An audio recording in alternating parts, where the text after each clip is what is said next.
Hey guys, it's that Dividend guy coming at you with another Robinhood portfolio update. We're going to go over the overall portfolio, the individual holdings, the watch list, and then my two growth stocks as well. So let's jump right in. Today we are up about 128 bucks. For the week, we're up 574. For the month, we're down 586. The 3 month mark, we're down 365.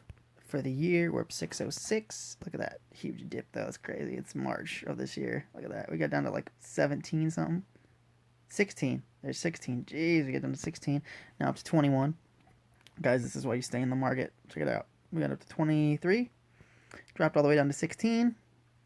Then we're back up to 21. So fluctuation is the name of the game. If you stay in the market, it recovers. Then all time since April 13th of 2018, we are up $800, up 3.92%. Let's take a look at the individual holdings, starting off with one of my personal favorites, Dividend Aristocrat in Realty Income. We have 15 shares. That will be going up once I get back to work. We have about $950 of market value. Average cost is $45.38. 4.5% of the portfolio is in realty income. We're up to 67.30. We have a dividend coming in from them, 351 on October 15th. So a little bit of dividend income. They are a monthly payer, so they pay me about $3.50 every single month, which is always a nice little, additive. I'm always happy about getting paid a dividend. Next is Altria. They pay me this month. We have 149 shares, $6,000 of market value. Average cost is $43.61. 28.73% of the portfolio is in Altria. We are down $4.35, and they just paid me after market close at 10 o'clock. So I will be adding shares in my next video since they won't be added until Monday. I'll make a video tomorrow about it though. I just wanted to go over the portfolio. I'll reinvest the dividends tomorrow. I'll make a video about it tomorrow, but Altria did pay me. Next we have Coca-Cola, 50.83. We have 20 shares, $1,000 in market value. Average cost is $51.26. 4.8% of the portfolio is in Coca-Cola. We're down $8.70 today. Not down that much, honestly. That's not too bad. We're only down about $1, so it's picked back up from where it was at. So that's actually, I'm kind of surprised. Next, we have FRT. This one I hope stays down below like 82 because, it could stay below 100, but I wanted to stay relatively low. We have one share, 78.38 is our market value. Average cost is $113.40. 0.3 or about 0.4% of the portfolio is in FRT. We are down 35.02, down 30.8%, and we do have a dividend coming from them on October 15th, the same day as Realty Income, $1.06 from FRT. Next, we have Lowe's, a company that's too expensive to buy in my opinion for right now. 2 shares, $347.90 market value. Average cost is $100.86. 1.65% of the portfolio is in Lowe's. We are up $146.18, up 72% on Lowe's. Then we have AT&T at $28.30, opposite of Lowe's right now. They are down. We have 126 shares, which will be paying us next month. I sold out of Target. If you didn't see that, I did sell out of Target. I put $1,500 more into the stock, pretty much doubling my position and doubling my dividend payout, so I was very happy with that. About $3,500 of market value. Average cost is $29.68. About 17% of the portfolio is in AT&T. We are down $173.83. Down 4.65%. And if you're a long-time viewer, you are aware that I am ecstatic about this. I will show you why. So AT&T is one of my favorite companies, and they were up to $39, nearly $40 a share for a while there. Then they dipped down to like 27, and then they were sitting at about 30 again. So my average cost was about $30, so I was okay to buy it. But now that it's dipped, I'm super excited about it. So this is one of those that I want to buy, because I couldn't buy it for like 8 months. So it was ridiculous. There's like 5 months there. But it did go way up to the point, just like with Lowe's, I didn't want to buy it. But now I think it's a great value. Under 30 is a steal. And I can still lower my cost basis. I'm comfortable even if it goes, this is one of those that I realize that I might have to buy it at 30. I will make that exception because it's one of my goal stocks. So anything below like 30, about 30.50 I'd buy. So even if my average cost goes up a little bit, as long as my the bulk of my shares stay at a lower price, I'm okay. Next, we have AbbVie, 60 shares, $5,200 in market value. Average cost is $72.22. About 25% of the portfolio is in AbbVie, up 934.04, up 21.5% on AbbVie. And just like you saw with AT&T, I didn't buy them at the bottom, nowhere near it. I bought them right about there. Yep. So about March 2020. Or no, sorry, I bought them way before that. Dang, I didn't realize it went down that far. I bought this during the original dip, about around right there in 2019. So this dipped again in March. I didn't even see it dip. That's crazy. It's why you guys need to pay attention, because like you miss opportunities. I had no idea that it was down by my average cost, below it even.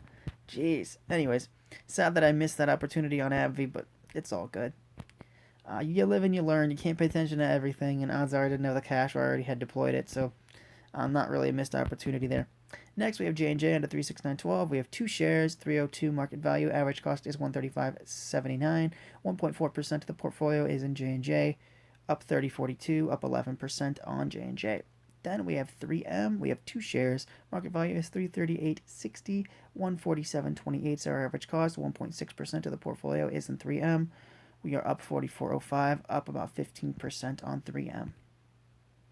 Then we have the biggest loser, ExxonMobil.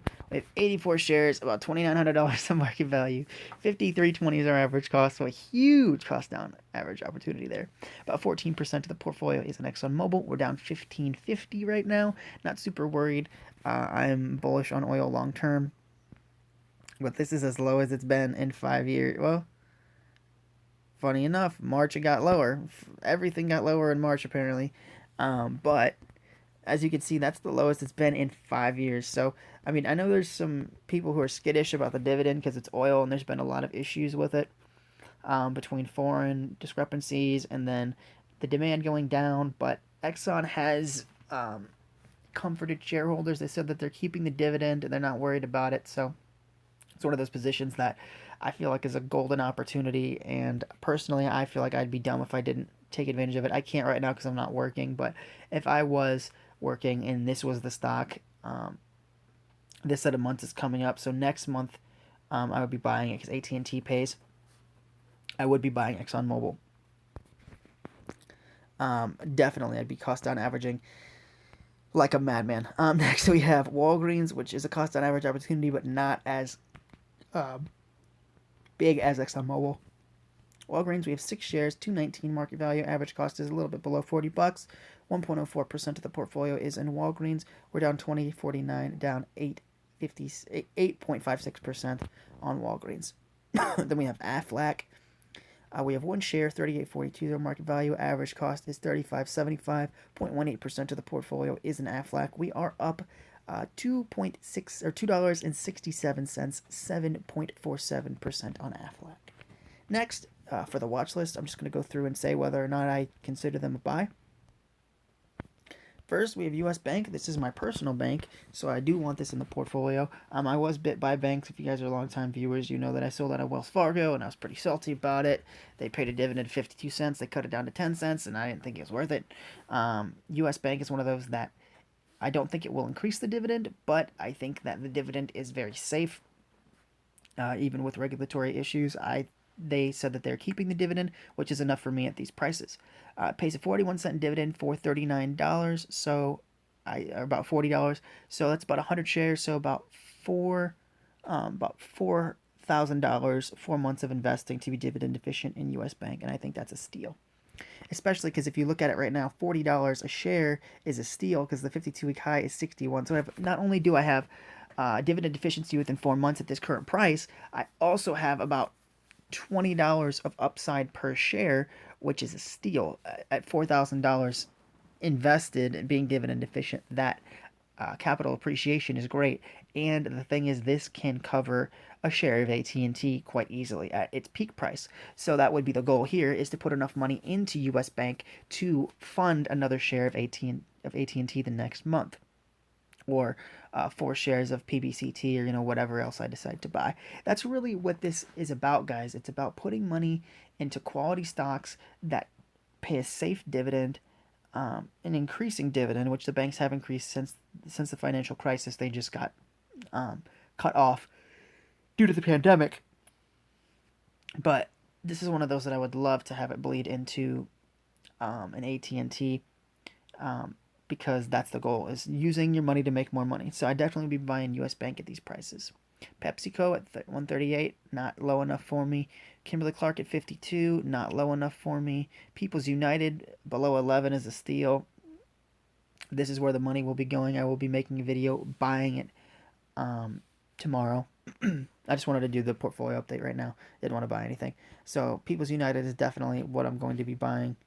And I believe it's like 13 or 14 shares. Next, we have Colgate, not buying it at that price. Starbucks, not cheap enough for me. Not touching Procter and Gamble. SX is a steal at 300, so around 200 is definitely being bought if I had the cash to do so. Black Hills, my utility, is definitely a buy right now. Mickey D's at 225. I'm not touching it. Public Storage, they have not increased their dividend for, I think it was like 8 years, 8 to 10 years, but they've been consistent through all the economic turmoil, through the pandemic, through the financial crisis. So I'm comfortable holding them. It's just another real estate stock that I'm comfortable with, and I do really like the business model. I think people have a lot of extra crap and they need a place to put it. So I do really like the business model for Public Storage, and they're the biggest player in the space. So at 234, not enough upside for me right now. Next, Apple at 118. I would buy Apple at like 120. So, or 125. So definitely want some shares of Apple. It's one of my favorite companies of all time. Disney at 124 is a steal, about $30 of upside. So definitely buying Disney at these prices. So right now on the watch list, the best buys for me are Black Hills, SX Property Group, People's United, and US Bank. Inside the portfolio, ExxonMobil is way too cheap to scoff at right now. ExxonMobil is definitely a steal right now. AT&T is below my average cost, and FRT is golden. So, anyways, guys, that wraps up the portfolio update. Remember to hit the subscribe button on my YouTube channel, That Dividend Guy, and when you do, hit the bell notification so you don't miss any updates. I try to post Monday through Friday portfolio updates, and then I do dividend increase notifications so you guys know exactly what stocks are increasing their dividends, to give you guys an opportunity to start researching a quality company that may not have been on your radar. I've done Tesla videos, videos on Warren Buffett, videos on my personal portfolio and mistakes I've made, stuff like that. So I do a lot of personal finance, investing.